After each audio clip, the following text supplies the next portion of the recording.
Welcome to AYUSH academy. நான் உங்கள் Anand sir. இன்றைக்கி Tamil Nadu government education process news என்ன அப்படின்னு சொல்கிறேன். நோட்டிஃபிகேஷன் எப்பொழுது வரும் என்ற கேள்விக்கான பதில். பர்டிகுலராக பிஜிடிஆர்பி நோட்டிஃபிகேஷன் எப்போ வரும், அதையும் தாண்டி ஆசிரியர் தேர்வு வாரியத்திலிருந்து நோட்டிஃபிகேஷன் எப்போ வரும் அப்படின்ற ஒரு கேள்விகளுக்கு இந்த ஆயுஷா அகாடமி அஃபிஷியல் சேனலில் ஜாயின் பண்ணியிருக்கிற ஆசிரியர்கள் மேற்கண்ட 5 வரிகளை மட்டும் படித்து புரிந்து கொள்ள வேண்டிய கட்டாயம். அப்படின்னா சார் 5 வரிகள் அப்படின்னா, இது போன்ற தகவல் உங்களுக்கு வேணும்னா ஒரு வாட்ஸ்அப் லிங்க் கொடுத்துருக்கேன் பாருங்கள். இது ஆயுஷா அகாடமியில் நியூஸ் சேனல் வாட்ஸ்அப் லிங்க். இந்த லிங்க் டிஸ்கிரிப்ஷனில் தரேன், ஃபஸ்ட் மெசேஜ் பின் பண்ணி தரேன், ஜாயின் பண்ணிக்கோங்க. நான் முதல்ல வாட்ஸ்அப் குரூப்பில் நியூஸ் கொடுத்துட்டு தான் யூடியூப்பில் கொடுப்பேன். அதனால் உங்களுக்கு இதுக்கான இந்த மாதிரி இமேஜ் ஃபைல்லாம் தேவைன்னா வாட்ஸ்அப்பில் ஜாயின் பண்ணிக்கோங்க. இதுதாங்க ஆசிரியர் தேர்வு வாரியத்தில் இருக்கிற ஒரு செயல்முறை, பள்ளிக்கல்வித்துறையில் இருக்கிற செயல்முறை.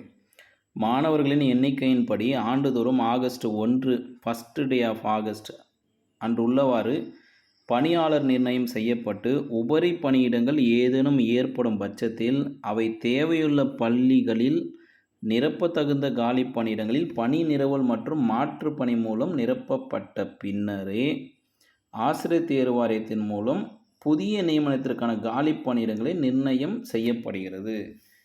இந்த 5 லைனை தான் நம்ம புரிஞ்சுக்கணும். நோட்டிஃபிகேஷன் எப்போ வரும் சார், நோட்டிஃபிகேஷன் எப்போ வரும், எந்த மாதம் வரும் அப்படின்றது இங்கே தான் கிளியராக டேட்டா கொடுத்துருக்காங்க. இது அரசாங்கத்தில் இருக்கிற ஒரு அரசாணை கடிதத்திலிருந்து எடுக்கப்பட்ட ஒரு ஸ்க்ரீன்ஷாட் அண்ட் கிராப்பிங் மெசேஜ் இது. ஸோ நமக்கு ஆகஸ்ட் 1 ஸ்டாஃப் ஃபிக்சேஷன் முடிஞ்சிட்ட பிறகு 2 விஷயங்கள் நடத்துகிறாங்க. பணியாளர் நிர்ணயம் செய்யப்பட்ட பின்னர் உபரி பணியிடங்கள் ஏதேனும் இருந்தாலோ அந்த பணியிடத்தை எடுத்துகிட்டு போய் எங்கே தேவை இருக்கோ அந்த பள்ளிகளில் நிரப்பிடுவாங்க. அப்படி இல்லைன்னா பணி நிறுவல் பண்ணணும். அதன் பிறகு மாற்றுப்பணி வழங்குது. இதெல்லாம் நடந்தால் தான் ஆசிரியர் தேர்வு வாரியத்தின் மூலம் புதிய பணி நியமனத்திற்கான காலி பணியிடங்கள் நிர்ணயம் செய்யப்படுகிறது. இது உங்களுக்கு புரிஞ்சிச்சுன்னா வீடியோக்குள்ளே கமெண்ட்டில் போடுங்க, yes sir I can understand போட்டுருங்க. புரியலனா சொல்லுங்கள், அடுத்த ஒரு வீடியோவில் கொடுக்குறேன். அப்புறம் இந்த வீடியோ உண்மையிலே தெளிவான தகவல் அப்படின்னா நீங்கள் லைக் போட்டுருங்க.